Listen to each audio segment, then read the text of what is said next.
పిల్లర్లు కూలిపోయే ప్రమాదం ఉందని చెప్పి కూడా నేషనల్ డ్యామ్ సేఫ్టీ అథారిటీ కూడా ఒక రిపోర్ట్ ఇచ్చింది. ఈ రిపోర్ట్ ఇచ్చిన క్రమంలో కాళేశ్వరం నిర్మాణం అది ప్రస్తుతానికైతే ఆపేశారు. దానికి సంబంధించిన విచారణ కొనసాగుతుంది. మాజీ బీసీ కమిషన్ సభ్యుడు ఉపేందర్ ఉన్నారు. కంటిన్యూ చేద్దాం. సో అంటే నిర్మాణ లోపాలకు సంబంధించుకోవచ్చు, సీపేజ్ వ్యవస్థ, పగులు రావడం, ఇవన్నీ కూడా కమిషన్ ఎత్తి చూపుతుంది. అదే ఇప్పుడు వాళ్ళు క్వాంటిటీలో ఏదైతే కట్టడంలో లోపాలు ఉన్నాయని చెప్పినప్పుడు అక్కడ 500 సంవత్సరాల నుంచి కూడా గోదావరిలో ఇంతవరకు అంత వరదలు రాలే.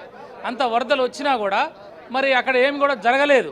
అంటే దాని యొక్క ఉద్దేశం ఏంటి అంటే దాంట్లో నాణ్యతలలో కానీ మిగతా విషయాల్లో కానీ ఎక్కడ కాంప్రమైజ్ కాకుండా కట్టిరనే కదా.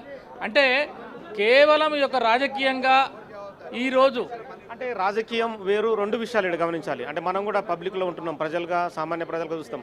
రాజకీయ నాయకుల తీరు ఈ రోజు ఉండొచ్చు, రేపు ఉండకపోవచ్చు. కానీ నిర్మాణం అనేది మళ్ళీ నీళ్లు వదిలిన సమయంలో కూలిపోతే కూడా పెద్ద ఎత్తున ప్రమాదం. 1,00,000 కోట్ల వ్యయాన్ని ప్రపంచం చూపే విధంగా కట్టినామని చెప్పారు కూడా.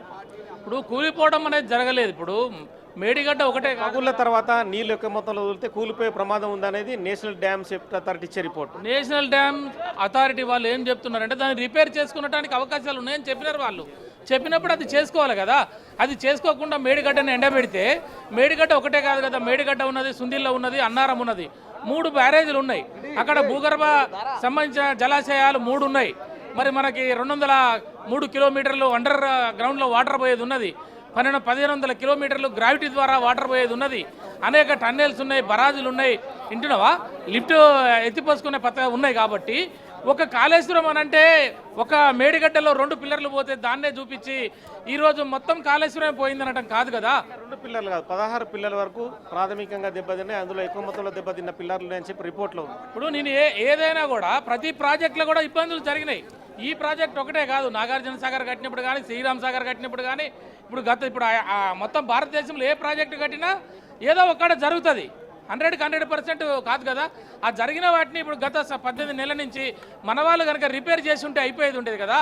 ఈ ప్రభుత్వం కనుక వెంటనే ఆపేసి దాన్ని రిపేర్ కరెక్ట్గా చేసుకొని ఆ టెక్నాలజీ పరంగా కానీ ఎల్ఎన్టీ వాళ్ళని కానీ లేకపోతే ఇంజనీర్లను కానీ వీళ్ళందరినీ కూడా పిలుచుకొని దీన్ని బాగు చేస్తే ఎట్లా అనేది కనుక వాళ్ళు ప్రభుత్వం కనుక సమీక్షలు చేసి దాన్ని బాగు చేసి ఉంటే ఈరోజు తెలంగాణలో ఈ పరిస్థితి వచ్చేది కాదు కదా. ఈ కమిషన్లు వేయటము, ఈ కమిషన్ల కాడికి పిలవటము అంటే ప్రభుత్వాన్ని ఏదో రకంగా బట్టగాల్చి మీద వేయాలనే ఉద్దేశంతో కేసీఆర్ చేసిన అభివృద్ధిని తక్కువ చేసి చూపించడానికో అనే విధానంగానే పోతున్నది. కానీ ఈ కమిషన్ రిపోర్ట్ ఇస్తే ఈ కమిషన్ రిపోర్ట్ ద్వారా అయ్యేదేంది? ఈ భారతదేశంలో ఇప్పటివరకు 250 కమిషన్లు వేశారు. ఆ కమిషన్ రిపోర్ట్ ద్వారా ఎవరిని కూడా అరెస్ట్ చేసేది ఉండదు, ఎవరిని కూడా రికవరీ అయ్యేది ఉండదు.